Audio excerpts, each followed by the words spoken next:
Y le pedimos al Señor que siempre sea su palabra guiando la iglesia. Vamos a orar. Padre, Señor, en esta hora te agradecemos por la oportunidad de escuchar tu palabra, Señor. Ayúdanos a ser una iglesia siempre centrada en tu palabra, que tu palabra dirija cada evento del culto, Señor. Las alabanzas, las oraciones, las ofrendas, la predicación. Que todo lo que se haga gire en torno y alrededor de tu palabra, Señor. Padre, ayúdanos a no desviarnos de tu palabra ni un centímetro, Señor. Nuestros corazones tienden a buscar la moda, a buscar lo que resulta, lo que es fácil, lo que es cómodo. Pero quita todo eso de nuestras mentes y aférranos, ánclanos a tu palabra, Señor. Ayúdanos a ser una iglesia bíblica. Ayúdanos, Dios, en dependencia de ti, a medida que tú nos vas enseñando, que vas abriendo nuestros ojos, a aferrarnos más a las Escrituras cada día, Señor. Padre, tú sabes que solo no podemos. Tú sabes que son muchas las presiones externas, internas, Señor, que puede vivir una iglesia. Así que te necesitamos a ti, abriendo los ojos, convenciendo los corazones, Señor. Produciendo un cambio radical en nuestras vidas, Señor, para que nos ayude a vivir para tu gloria. Padre, ayúdanos en el proceso a estar unidos, a confiar los unos en los otros y a velar los unos por los otros, Señor. Ayúdanos a no pelear ni contra el enemigo, ni contra el mundo solo, Señor, que no nos pase ni un segundo por la mente que solo podemos hacer nada, Señor, sino que ayúdanos a depender de ti y apoyarnos, ayudarnos los unos a los otros. Únenos cada día más, Señor, por los méritos de Cristo. Pon cada día más deseo de tu gloria, Señor, en esta iglesia y menos deseo de brillar nosotros mismos, Señor. Que tú seas el centro, Señor, de esta y de todas las iglesias, Señor. Ayúdanos a ser una iglesia cristocéntrica, diocéntrica, Señor, que tiene en cuenta, Señor, la obra y el trabajo del Espíritu Santo, Señor. No olvidamos que el Paracleto, el Consolador, es el que está obrando ahora en medio de nosotros. Padre, por la sangre del Cordero, Señor, por los méritos de Cristo es que nos atrevemos a suplicarte estas cosas, Señor. Y es que te damos gracias. Habla nuestras vidas, Señor. Habla nuestros corazones. Quita la venda, Señor. En el nombre de Jesús. Amén. Y como ustedes saben, mis hermanos, estamos en 1 Pedro 5. Lo sigo repitiendo porque es necesario. Y en 1 Pedro 5, los versículos del 1 al 4, vamos a hablar del cómo del ministerio pastoral. Pero antes de eso hemos decidido ir a 1 de Timoteo 3, del 1 al 7, donde ahí vemos los requisitos que se establecen para los ministros, para los ancianos, para las personas que el Señor tiene designado que lideren la iglesia, que guíen la iglesia. Y ahí en 1 Timoteo 3, del 1 al 7, al igual que en Tito, se nos habla de los requisitos de estos ministros. ¿Qué no debe faltarle a estos ministros? Que al mismo tiempo debe ser de alguna manera visible, no todo, pero la mayoría de las cosas que están ahí en todos los creyentes de la iglesia. Todas las cosas que tienen que ver con el carácter son para todos los creyentes. Ahí estuvimos viendo en Timoteo que los pastores, los ancianos, los obispos, diferentes términos para la misma persona, deben ser un reflejo de la sana doctrina. O sea, nosotros ver la vida de un pastor, de alguna manera nosotros vemos que el pastor está intentando vivir para la gloria de Dios. De su vida emana un intento de glorificar a Dios con todo lo que hace, con su modo de vivir, con su manera de conducirse, por cómo cuida a su familia, por cómo hace las cosas que hace para la gloria de Dios. Ahora hemos llegado a Hechos. Esta es la tercera predicación que tenemos aquí en Hechos 20, del 17 al 31. Y en Hechos hemos estado viendo que el ministerio de los ancianos bíblicos presenta marcas que los distinguen de los demás. El ministerio de los ancianos bíblicos presenta marcas que los distinguen de los demás.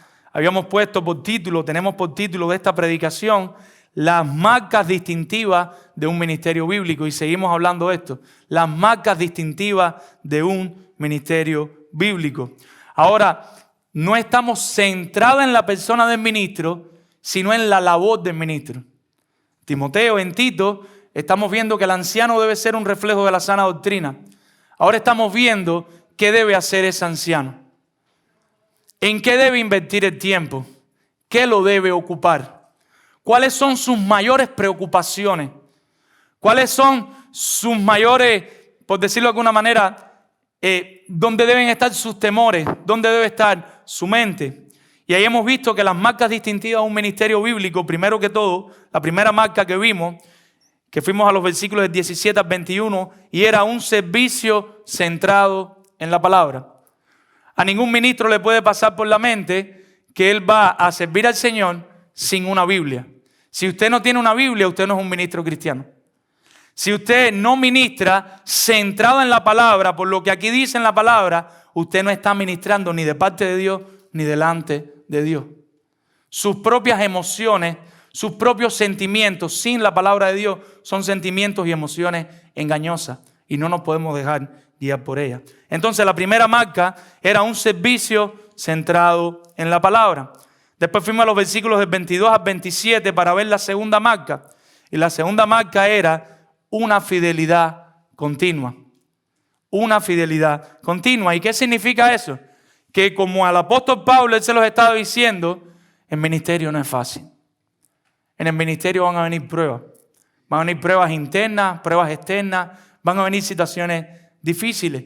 Pero ¿qué pide el Señor de aquellas personas que se disponen a servirle? No solo en el ministerio, en cualquier área. Que nos mantengamos fieles hasta el final. Que nos mantengamos fieles. ¿Fieles a quién? Al Señor. ¿Fieles a quién? A Dios. En medio de la prueba, en medio de la oposición, en medio de la presión, en medio de la murmuración, en medio de las calamidades. ¿Qué debe hacer cualquier creyente y sobre todo los ministros del Señor? Mantenerse fieles delante del Señor. Corandeo. El Señor vea tu vida y que tú puedas decirle, Señor, estoy intentando vivir fiel para ti. Venga lo que venga. Quiero serte fiel. Y la última marca que vimos de la semana pasada y estamos viendo hoy, y es la tercera marca, versículos del 28 al 31, es una alerta necesaria. Una alerta necesaria. ¿Y qué significa eso? ¿Qué significa una alerta?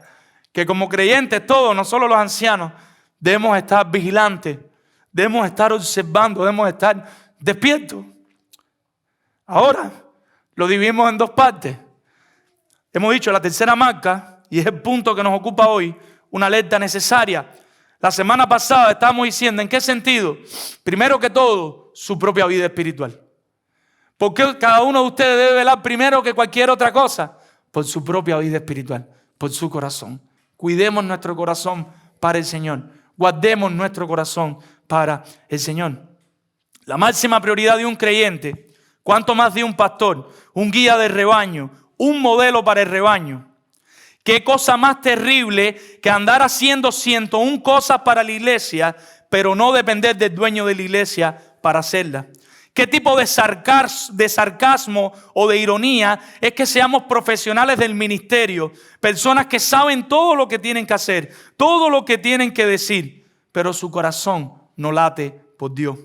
Por eso es primordial darle prioridad a este asunto, tomar todas las medidas pertinentes para que tanto nosotros como nuestra familia tengan un corazón que lata por Dios. ¿Y qué estábamos diciendo en este punto? Vayan a sus Biblias. Hechos 20, versículo 28, y el apóstol Pablo dice, por tanto, mirad por vosotros. Antes que cualquier otra cosa, mira dentro de ti. Vela por ti. Mantén una relación con el Señor. Y citábamos a Richard Baxter la semana pasada con todo lo que nos retaba a vivir para la gloria de Dios. Porque podemos estar en un punto, no solo como pastores, sino como creyentes, donde le estamos exigiendo a los demás que luchen con el pecado. Le estamos exigiendo a los demás que lleven vidas espirituales y nuestra propia vida puede estar bien lejos de Dios. Y es una lucha dura, mi hermano. La lucha por la santidad, la lucha por querer agradar a Dios es una lucha diaria, es una lucha desgastante, es una lucha constante que no podemos pelear con nuestras propias fuerzas. Los pastores de ovejas en Israel existen desde tiempos antiguos. Nosotros vemos en la Biblia cómo el patriarca Abraham tenía mucho ganado. Y esa ha sido la luz de la historia.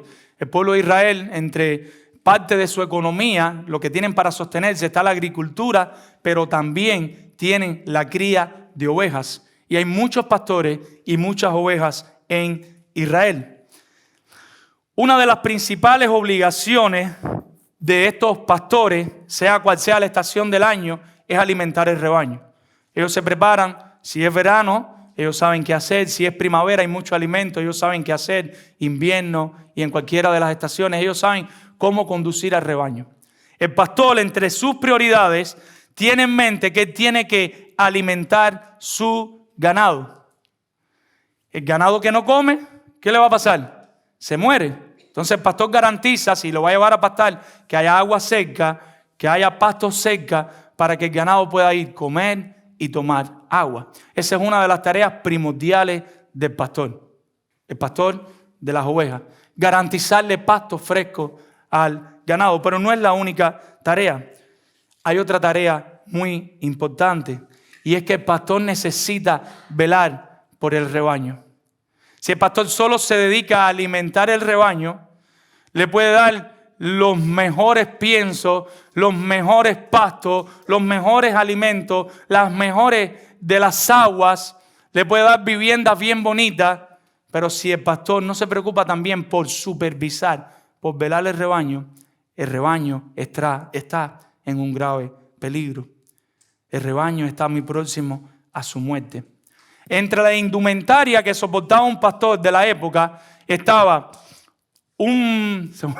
la vara y el cayado. El pastor tenía una vara y un cayado. El cayado era un poquito más extenso que la vara, tenía aproximadamente 2 metros y tenía una inclinación delante. ¿Y para qué se usaba el cayado? Generalmente, no siempre, generalmente, el pastor iba delante de las ovejas y las ovejas le seguían. En ocasiones una oveja se iba a salir del camino y el pastor la coge con el cayado y la trae de nuevo a su posición para que no se vaya. En otras ocasiones el pastor estaba cansado y se apoyaba arriba del cayado. También servía para eso. Pero el pastor también tenía, aparte del cayado, una vara. La vara era un poco más corta. De cualquier tipo de árbol se podía hacer una vara gruesa. ¿Y para qué servía la vara? Cuando venían los animales fieros de la época, el lobo, el chacal, la pantera, cuando venían esos animales con la vara, el pastor podía defender el rebaño. Yo no dudo que a esa hora tuviera la vara, el cayado y todo lo que tuviera para poder defender a las ovejas. Pero el hecho era que el pastor tenía que cuidar a las ovejas. También tenían, recuerdan al rey David, una pequeña honda que él utilizaba para cuando algunas de las ovejas se iban a descarriar, él le lanzaba una piedra que cayera delante de la oveja y la oveja regresaba, como para avisarle, un regaño cariñoso. Para allá no, y la oveja se va y él tirándole piedra y lanzándole piedra para que ella sepa que tiene que regresar a su rebaño. En ocasiones el pastor tenía que dejar de estar enfrente y regresar atrás para poderlas agrupar y poderlas velar. El pastor, en la forma de hacer la casa, también estaba velando por las ovejas. El pastor, cuando le construía la casa a las ovejas, tenían que buscar ramas que tuvieran espinas, pinchos, para si venía un animal en la noche, no pudiera entrar en ese lugar. El pastor velaba por las ovejas cuando las ovejas estaban enfermas. Él iba y las curaba y las atendía. En especial, el pastor velaba por ellas frente a estos animales que le habíamos mencionado antes. Amado hermano, estamos en la segunda parte del tercer punto. Una alerta necesaria. Primero que todo dijimos, una alerta por nuestra propia vida espiritual. ¿De qué vamos a estar hablando en esta tarde? Una alerta necesaria por todo el rebaño. Y ese sería nuestro punto. Por todo el rebaño, un subpunto. Una alerta necesaria, primero, por nuestra vida espiritual y hoy estamos viendo por todo el rebaño. Y dice el versículo 28, por tanto, mirad por vosotros y por todo el rebaño que el Espíritu Santo os ha puesto por obispo para apacentar la iglesia del Señor, la cual Él ganó con su propia sangre. Aquí se está usando un lenguaje pastoral. Se está hablando de un rebaño, de una manada, y se está haciendo para referirse a la iglesia. O sea, el apóstol está comparando a la iglesia con un grupo de ovejas. En Israel, nosotros decíamos, se usaba mucho este lenguaje en el Antiguo Testamento.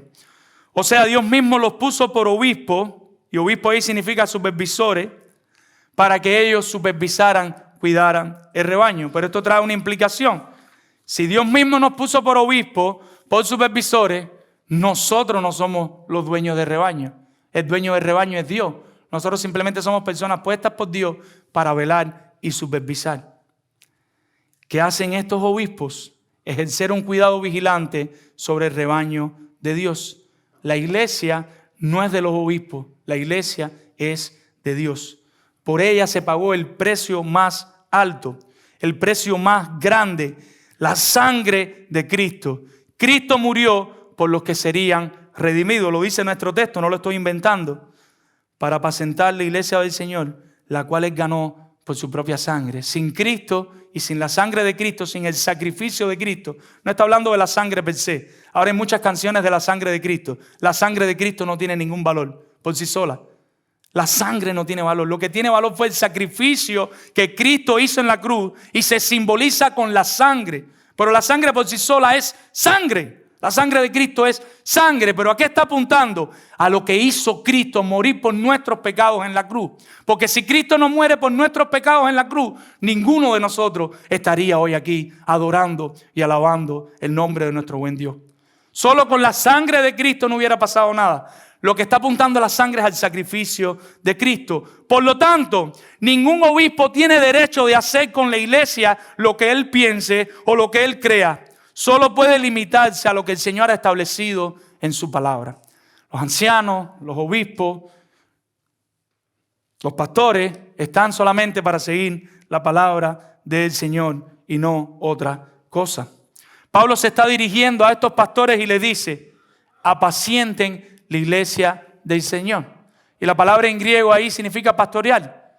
Pastoreen, hagan de pastores, pastoreen la iglesia del Señor. Jesús dice en Juan 21:16 y lo utiliza para recordarle a Pedro su labor como pastor. ¿Recuerdan cuando Jesús está con Pedro ahí en la narración al final de Juan y él le dice: ¿me amas? Sí, Señor, tú sabes que te amo. Y le dice: apacienta mis ovejas. La segunda vez que se lo repite, la palabra que se utiliza, le dice: ¿me amas? Y él le dice: pastorea mi rebaño, pastorea mis ovejas, Pedro. ¿Tú me amas? Pastorea la iglesia, pastorea. Y es el mismo término, poimanó, es el mismo término que se está utilizando aquí para apacentar, es pastorear. En otras palabras, está diciendo: Pedro, ¿tú me amas? Pastorea la iglesia. Si me amas, pastoréalo. Es lo que le está diciendo. Los pastores pastorean. Los pastores, como el pastor de Israel, que cuida el rebaño, la tarea principal del pastor es cuidar el rebaño que el Señor ha puesto en sus manos para cuidar de él. Un rebaño de ovejas sin pastor en un prado está en peligro de muerte, porque vendrán las fieras y lo atraparán, leones, osos, lobos. Son tantos los depredadores del rebaño y tan diferentes que los rebaños necesitan a un pastor. Los rebaños necesitan a un pastor. El pastor tiene la tarea primordial de llevar a sus animales a comer. Si no comen, se mueren. La primera tarea que tiene un pastor es la de llevar ese rebaño a buenos pastos. Si los animales no llegan a buenos pastos, se van a morir. Ellos necesitan alimentarse del alimento fresco. En una ocasión compartíamos, nosotros podemos, mis hermanos nos van a tener que ayudar en algún momento. Le pido a alguno de los hermanos del servicio si puede estar listo por allá atrás y le hago señas, voy a necesitar que me ayuden en algún momento. Mis hermanos, ¿qué les quiero decir con esto? Les quiero decir lo siguiente. En una ocasión utilizamos esta ilustración. Nosotros tenemos un rebaño y nosotros le hacemos una casa muy bonita, pero muy linda. Le ponemos todas las cosas. Tenemos ese ganado bien peladito. Le cortamos las uñas, todas las cosas. Pero si nosotros no alimentamos al rebaño, ¿qué le va a pasar al rebaño? Se va a morir. Entonces, primera tarea, alimentar al rebaño. Pero junto de la mano con esa, también hay que estar supervisándolo y cuidándolo, porque en cualquier momento pueden llegar los animales feroces y devorarlo. Por eso Pablo le dice a estos ancianos, versículo 17, lo ven en el versículo 17, enviado pues de Mileto a Éfeso, hizo llamar a los ancianos. Y Pablo le dice a los ancianos en el versículo 17 que Dios puso bajo su cuidado, que no es su propiedad, a la iglesia, pero que realicen esta labor como obispos, como supervisores. ¿Por qué? Y vamos a leer del 29 al 31. Está haciendo un juego de palabras. En el mismo texto nosotros dice que Él hizo llamar a los ancianos. Y a esos ancianos le dice que pastoreen el rebaño, cuiden el rebaño, guíen el rebaño, protejan el rebaño. Como obispos, como supervisores, supervisando, velando, estando pendientes. Versículos 29 al 31. ¿Por qué? Porque yo sé que después de mi partida entrarán en medio de vosotros lobos rapaces que no perdonarán al rebaño. Y de vosotros mismos se levantarán hombres que hablen cosas perversas para arrastrar tras sí a los discípulos. Por tanto, velar acordando que por 3 años de noche y de día no he cesado de amonestar con lágrimas a cada uno. ¿Y qué les estoy diciendo aquí? Primero que todo, se van a levantar falsos maestros de afuera y de adentro. Lo que estamos hablando es que la iglesia corre un peligro que viene de afuera, pero que también es de adentro. Primero vamos a ver de afuera. Vamos a ver de afuera, versículo 29. ¿Y con qué lo identifica el peligro de afuera? Yo sé que después de mi partida entrarán en medio de vosotros, ¿qué cosa? Lobos rapaces. Esto es otra metáfora. El lobo es un animal tremendo, es un depredador tremendo, alcanza unas velocidades tremendas. Y dice que de afuera van a venir personas como si fueran lobos. No espere que por esa puerta entre un lobo. O entre una persona que se parezca a un lobo y usted diga, es un lobo. No. Lo que está hablando es de personas que van a venir a devorar el rebaño de la iglesia de Cristo. Que son maestros peligrosos. Son criaturas rápidas, violentas, feroces, que matan a su presa sin piedad. Y generalmente andan en manada, andan en grupo. Jesús utiliza esta metáfora en 2 ocasiones. En Mateo 7:15, diciendo que los falsos profetas usan un disfraz de oveja, pero por dentro son criaturas violentas. Eso está en Mateo 7:15. Ellos aparentan una cosa, ellos saben aparentar una cosa, ellos vienen de afuera aparentando una cosa, pero en realidad, ¿qué son por dentro? Lobos que quieren hacerle daño al rebaño de Cristo. Se les olvida que la iglesia no es de los pastores. ¿La iglesia de quién es? Del Señor. Pero aún así, ellos quieren hacerle daño a la iglesia de Cristo. En Juan 10:12 también utiliza la misma imagen. Y dice que su modus operandi es arrebatar y dispersar. ¿Qué hacen estos lobos? Arrebatar, coger el rebaño y dispersarlo, dividirlo. Pablo dice que estos falsos maestros no van a perdonar el rebaño. No escatiman. Ellos comen y comen hasta que se acaba la comida y después van y comen en otro lugar. Advertencia. Pastores de la iglesia, ancianos, obispos, debemos estar pendientes como un buen supervisor de los lobos que llegan al rebaño mientras estamos pastoreando las ovejas. En lo que uno está pastoreando, en las diferentes funciones de un pastor, debemos estar pendientes de lo que viene de afuera, de la enseñanza que viene de afuera, de las personas que vienen de afuera a devorar el rebaño con las falsas enseñanzas. Los ancianos están pastoreando en diferentes áreas, pero no podemos descuidar esta tarea. Aun cuando nosotros estemos dando las diferentes frentes como ancianos, todos juntos, en todos los frentes, debemos estar pendientes de ¿qué cosa? De supervisar la iglesia de Cristo, de supervisar lo que entra a la iglesia, quiénes llegan a la iglesia, qué creen, qué piensan. Y no es una tarea fácil, no es una tarea sencilla. Entonces debemos estar pendientes de afuera, pero también debemos estar pendientes de adentro. Versículo 30, vayan conmigo. Y de vosotros mismos, ¿de dónde? De dentro de la iglesia. ¿Qué va a pasar? Se levantarán hombres que hablen cosas perversas para arrastrar tras sí a los discípulos. O sea, de dentro de la iglesia también se puede levantar la herejía. También se puede levantar hasta apóstatas. ¿Por qué no? Personas que abiertamente, que completamente saben que van en contra de la gloria de Dios, en contra de la verdadera enseñanza, pero aún así persisten. Ese sería un apóstata. Pero se pueden levantar herejes, que son personas que tienen algunas verdades claras, pero otras no las tienen claras, pero eso no les impide plantar su herejía y siguen adelante con la herejía y siguen adelante con la herejía con tal de hacer lo que tengan que hacer. Hombres que hablan cosas perversas. O sea, estas personas distorsionan, malinterpretan, trastornan el sentido recto de la palabra con el objetivo claro de atraer discípulos hacia ellos. A este grupo es un peligro dejarlos hablar mucho porque tienen el don de Satanás de torcer el significado recto del texto. Si tú los dejas que hablen y que hablen y que hablen, ellos van a decir mentiras y mentiras jorobadas y medias verdades y una verdad y una mentira. ¿Y qué tú vas a creer? Sobre todo los nuevos creyentes, los que no están seguros en la fe. ¿Qué les pasa? Enseguida su mente se distorsiona. Y hay que estar pendiente de eso, amado hermano. Pero hay un detalle, y es que es fácil conocerlo. La Biblia dice una cosa, ellos interpretan otra. ¿Te das cuenta que son incongruentes? Que dicen una cosa, pero ellos mismos dicen otra diferente, se van a la contraria. Una pequeña nota que no tiene que ver con el texto, pero que es importante señalar. No tiene que ver con la predicación en general, pero sí es importante señalarla por los tiempos que estamos viviendo. Y es que noten que eran hombres, no mujeres.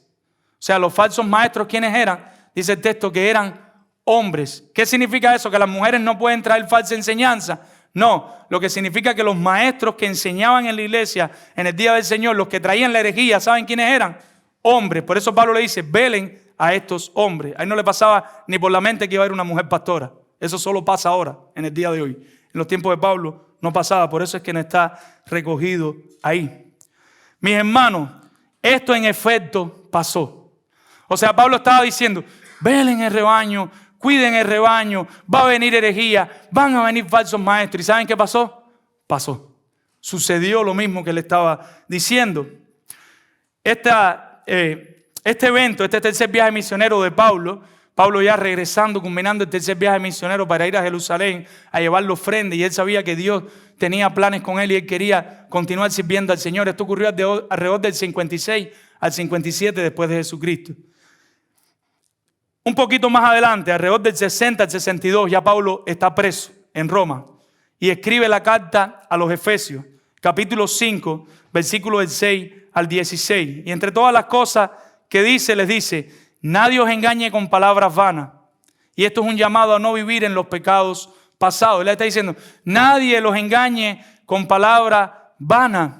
Nadie le entre y les vuelva a enseñar una enseñanza que les lleve a ustedes a vivir como ustedes vivían antes. Aléjense de esos maestros. Aléjense de esos maestros. Es tan sencillo. Usted cree el evangelio, usted abraza el evangelio. De pronto viene alguien a decirle, vive como antes tú vivías. Pablo le dice, aléjense de esas personas. O sea, estos maestros engañaban a las personas para que vivieran en pecado. Esta carta de Éfeso que Pablo le escribe, él le envía como una carta circular. ¿Qué significa eso? Que la iban a leer en Éfeso y la iban a leer en varias iglesias de Asia. ¿Por qué? Porque hay que leer una carta que habla de los falsos maestros en varias iglesias de Asia. Porque los falsos maestros habían llenado toda Asia de sus herejías. Los falsos maestros estaban infestando todas las iglesias con sus herejías.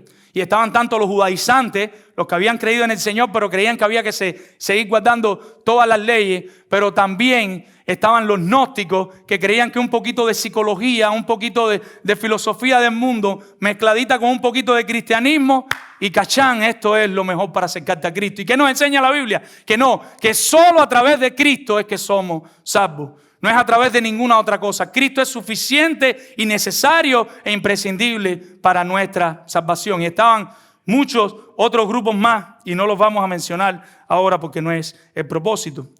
En el mismo espacio de tiempo, del 60 al 62, le escribe a los colosenses, a la iglesia en Colosa, que estaba alrededor de unos 150 kilómetros de Éfeso. Y en Colosenses 2:8, otra advertencia de estas enseñanzas en generales de los falsos maestros. Y les advierte, mirad que nadie os engañe en cuanto a la justificación por gracia. ¿Cuál es el centro de un falso maestro? ¿Cuál es la prioridad de un falso maestro? Dañar la doctrina de la justificación por la gracia de Dios. ¿Por qué? Porque si él consigue eso, ya todo el mundo de cabeza para el infierno. Si él consigue dañar el evangelio de la gracia de Dios que Pablo quería enseñarle con tanto amor, con tanto deseo, con tanta pasión, si eso se dañaba, el evangelio que descansa única y suficientemente en lo que Cristo hizo en la cruz, si eso se daña, todo el edificio se desmorona. Y parece una bobería, como luce en la práctica, como estaban haciendo muchos de estos maestros herejes. Ni circuncidarte, ni guardar ciertas tradiciones, ni prohibirle ciertos alimentos, ni hacer esfuerzos humanos. Colosenses 2:8 lo pueden leer, para combatir el pecado. Para combatir el pecado, que decía Pablo que hacía falta, Cristo es suficiente. Para combatir el pecado, ¿qué necesitamos? A Cristo, creer en Cristo, arrepentirnos de los pecados y que el Espíritu Santo venga a morar a nuestra vida. ¿Qué necesitamos? Estar en la palabra constantemente, ahí aprendiendo de la palabra, y que ese conocimiento de la palabra nos lleve con el trabajo del Espíritu Santo a luchar en contra del pecado. En Cristo somos justificados. Cristo es suficiente. En Cristo somos santificados. Dios sigue trabajando en nosotros. Cristo es suficiente. Él es suficiente motivación para romper con el pecado que te ata hoy mismo. Si tú tienes algo que te ate todavía, si tú tienes algo que te lleva para el mundo todavía y tú quieres saber cuál es la solución a tu pecado, yo te la digo ahora mismo. Se llama Jesucristo. Póstrate delante de Cristo. Humíllate delante de Cristo. Reconoce que Él es el único salvador y el único medio que tienes para salvarte. No es ni la psicología, no son tus propios esfuerzos. Puede ser grande, puede ser chiquito, puede ser inteligente, puede ser bonito o bonita o lo que sea. Pero sin Cristo nunca vas a tener salvación. Sin Cristo no vas a tener la verdadera paz, el verdadero gozo. Sin Cristo no vas a tener nada y siempre vas a ser miserable. Necesitas a Cristo. Un poco de años después, alrededor del año 90, Apocalipsis 2, del 2 al 4, es interesante lo que sucede. Ahora Juan le está escribiendo en Apocalipsis a las iglesias de Asia. Y es increíble que estos ancianos prestaron atención a lo que Pablo les dijo. Cuando yo estoy preparando esto y yo leo esto, digo, estas personas fueron diligentes en casi todo lo que Pablo les dijo. Y de verdad que me admiro. Porque estamos hablando de años 56, 57. Pablo los llama desde Mileto, le dice, vengan, me tengo que ir. Y ahí está con ellos y ahí compartiendo la palabra y enseñándoles, haciendo una transferencia de vida, haciendo un discipulado rápido pero profundo, diciéndole, mira esto, velen por esto, que sus ministerios se distingan, se diferencien de los ministerios de los falsos maestros en todas las cosas que hemos visto. Cuiden el rebaño, le dice, entre todas las cosas que le dice. Y estas personas le hicieron caso.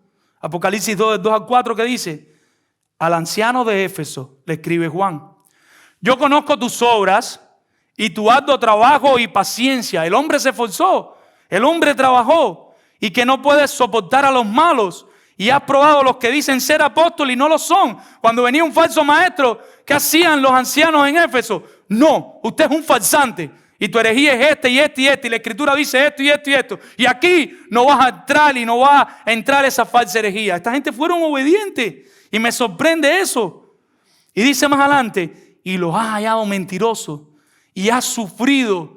Sufrieron. ¿Se acuerdan que Pablo le dije que siguieran sufriendo, que soportaran el sufrimiento? Esa gente siguieron sufriendo y siguieron pastoreando. Y has tenido paciencia. Y qué difícil tener paciencia en el ministerio. Porque cuando las cosas están saliendo, todo el mundo tiene demanda y todo el mundo tiene ideas y grandes ideas. Las ideas de cada uno de ustedes, mis hermanos, las valoramos. Pero generalmente nosotros queremos que la idea de nosotros, ¿cuál es? La mejor. Y un hermano te dice, oye, la iglesia hay que pintarla de verde y mañana viene otro y te dice que hay que pintarla de rojo. Imagínese cuando usted está en medio de esa situación, ¿de qué color la pintamos?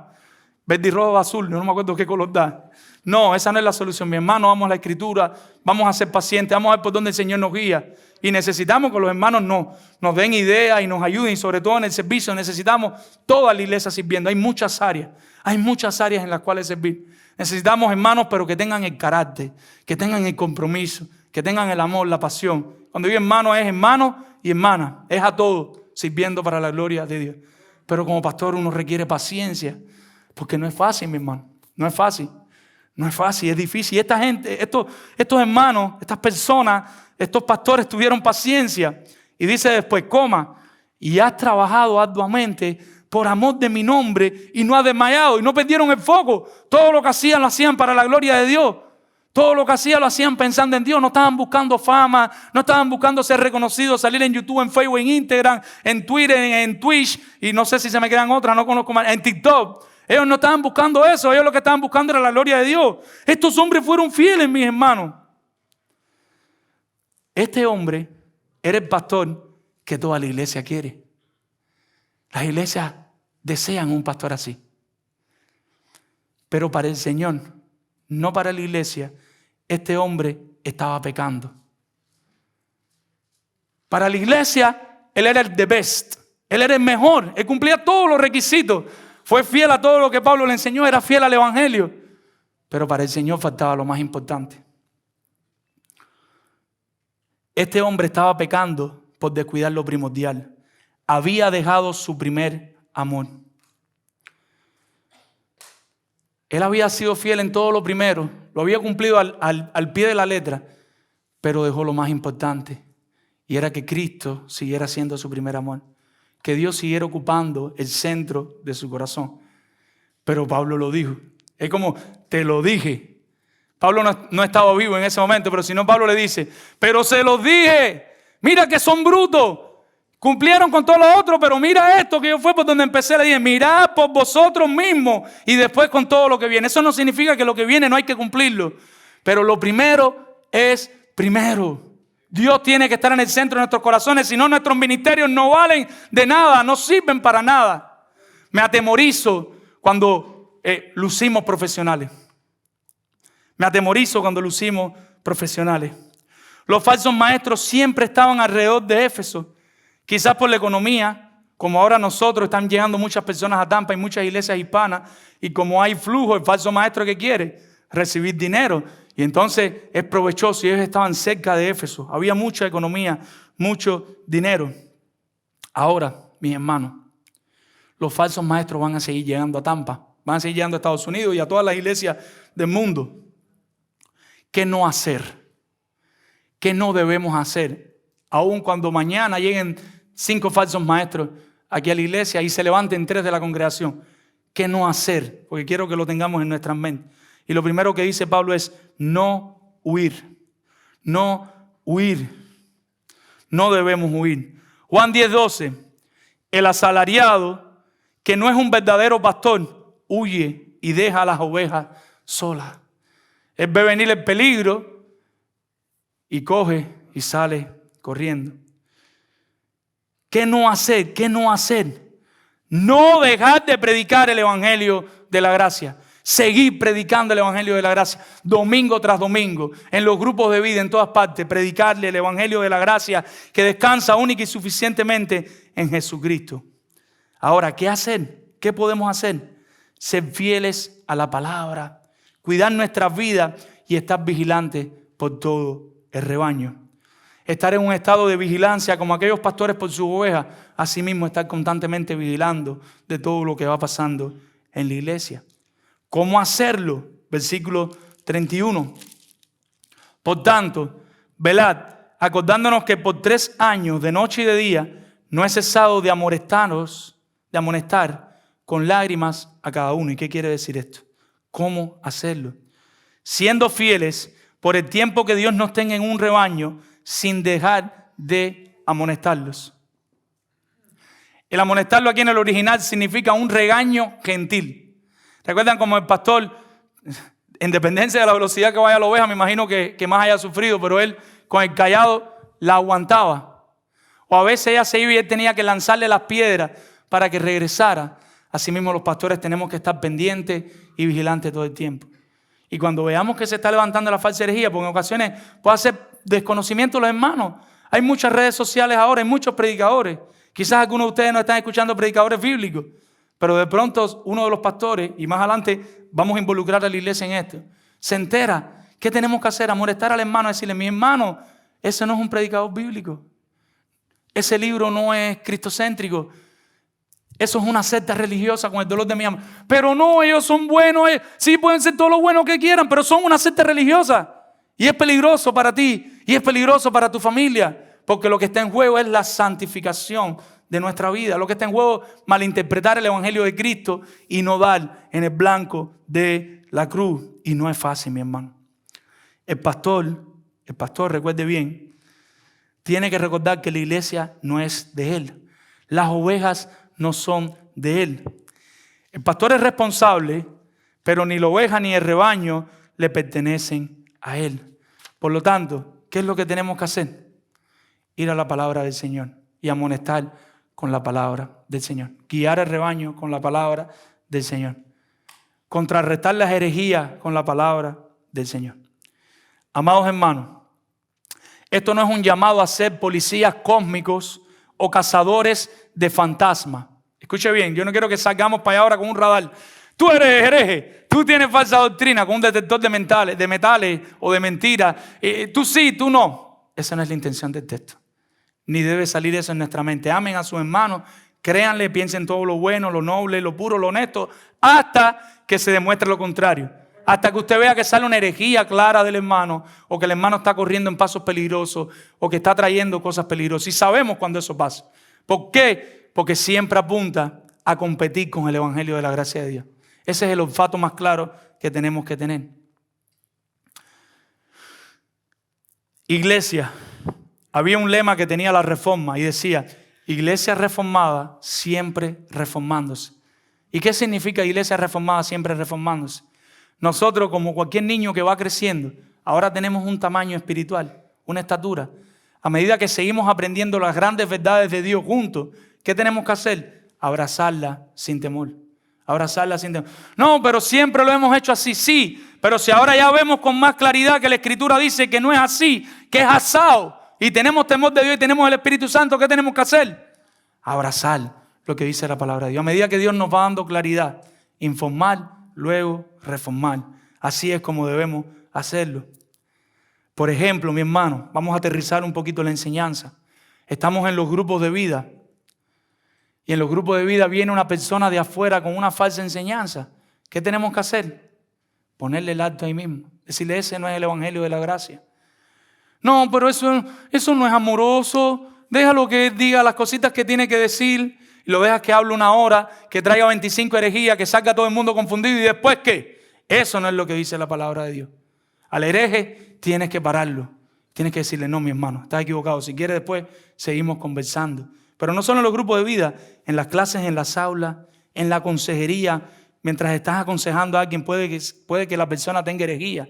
Y no precisamente de manera intencional como el apóstata, sino que simplemente fue mal enseñado y mal informado. Pero si eso nos ataca, ¿qué pasa? Se cuela en la iglesia. Entonces quizás ese es el momento de llamarle, y si la consejería era de 6, darla de 16, pero combatir la herejía en la persona desde el púlpito.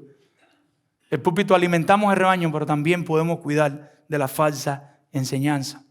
¿Cuál es el mejor antídoto? La mejor medicina en contra de la falsa enseñanza. ¿Cuál es? Aprender bien el evangelio verdadero de la gracia. El mejor antídoto es aprender más y más de cómo funciona, de cómo es, de cómo luce el evangelio de la gracia. Te dirá: pero ya el evangelio a mí me lo predicaron, arrepiéntete y cree. No, mi hermano. A medida que conoces más del Señor, a medida que tú conoces más quién es Dios, el gran Dios que tenemos, y que tú te conoces a ti, el gran pecador que eres, a medida que tú conoces esos nuevos pecados internos que estaban en ti.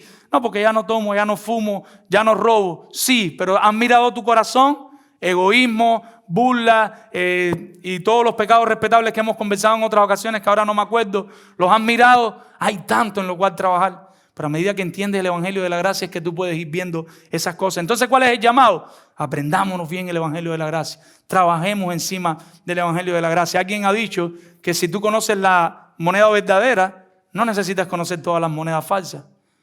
No tenemos que aprendernos todas las sectas religiosas que existen. Hay un libro que se llama así, de sectas religiosas, de religiones del mundo. Y es dificilísimo de estudiar. Que es hinduismo, que los budistas, que los no sé qué. Nosotros no necesitamos sabernos todos los nombres. Si usted quiere conocer un poco de eso, pues gloria a Dios, es bueno, ayuda.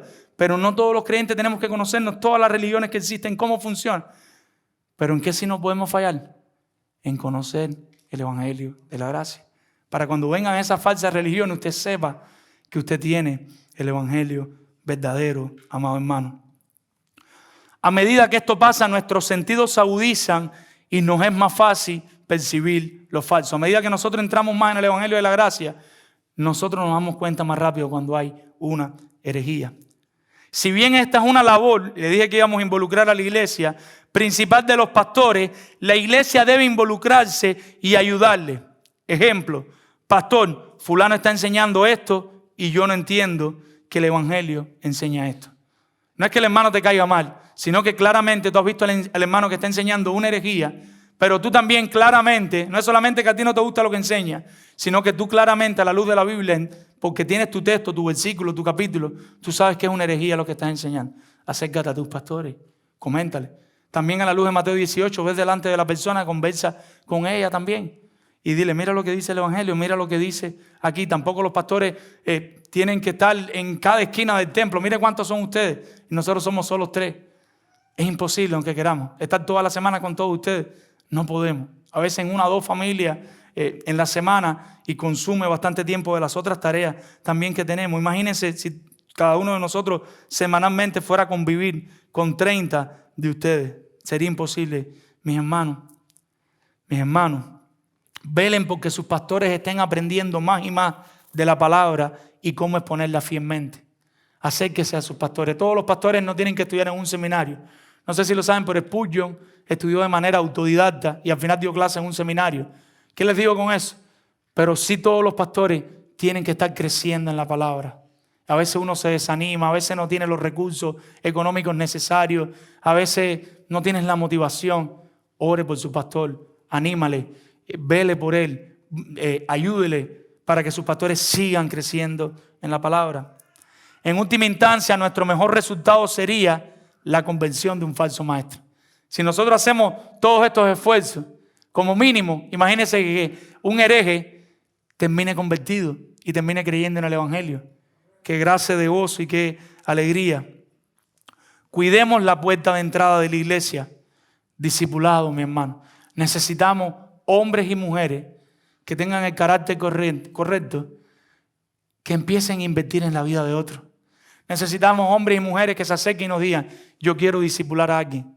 ¿A quién puedo discipular? De los miembros de la iglesia. Tenemos muchas personas que están llegando nuevas y necesitamos personas que inviertan. ¿En cuántas? Una a la vez. Que usted discipule es tremenda ayuda y es tremenda oportunidad de cuidar la doctrina de la iglesia, de cuidar la puerta de entrada de la iglesia. Necesitamos esos hombres y mujeres. Amados hermanos, tenemos que cuidarnos de quienes enseñan en la iglesia. No todo el mundo puede enseñar en la iglesia. ¿Quiénes pueden pertenecer a la Iglesia Bautista Palabra de Vida? Todas las personas que han creído en Cristo como único y suficiente Salvador, que reconocen que son grandes pecadores, que reconocen que por ellos mismos no tenían forma de ser salvos y que reconocen quién es Dios.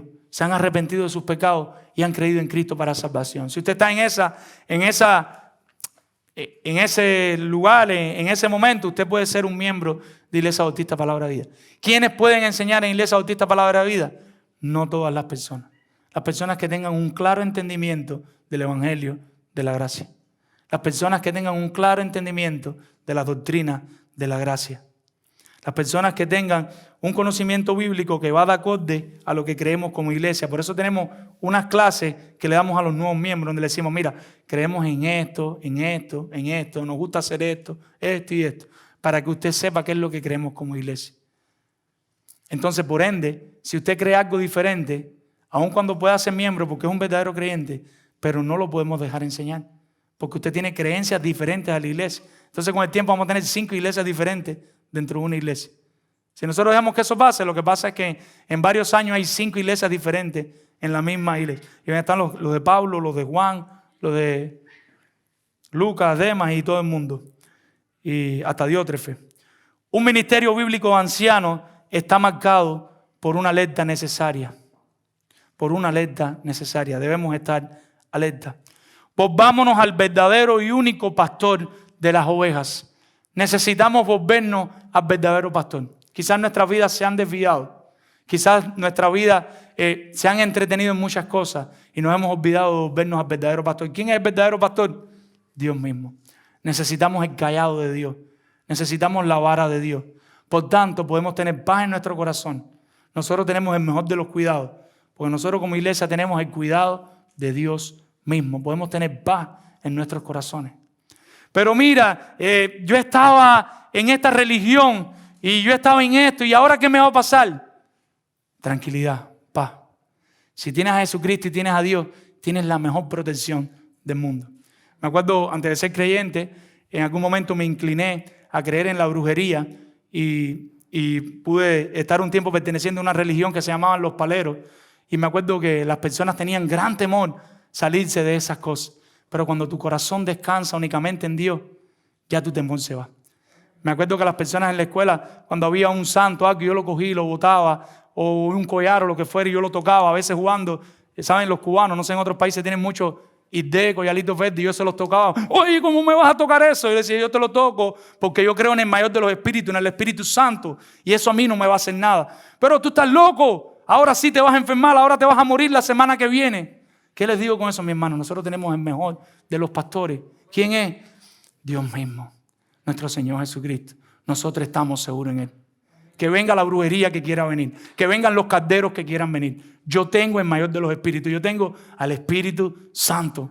Y puedo andar en este mundo sin temor, porque tengo la mayor de las protecciones. Tengo la protección de Dios mismo. ¿A qué he de temer, mis hermanos? ¿A qué he de temer?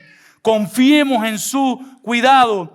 La sangre de Cristo no solo nos da la seguridad de nuestro rescate del pecado y de Satanás, sino que también nos asegura que hemos sido contados dentro del redil del buen pastor. De modo que ninguna calamidad puede ocurrirnos sin que Dios esté al cuidado de nosotros, sin que sea Dios el que haya permitido que eso suceda, sin que haya sido la providencia de Dios. Por lo tanto, eso que está pasando en tu vida va a actuar para el bien de tu alma, para tu santificación y para tu salvación. Por tanto, venga lo que venga a tu vida, descansemos en Dios.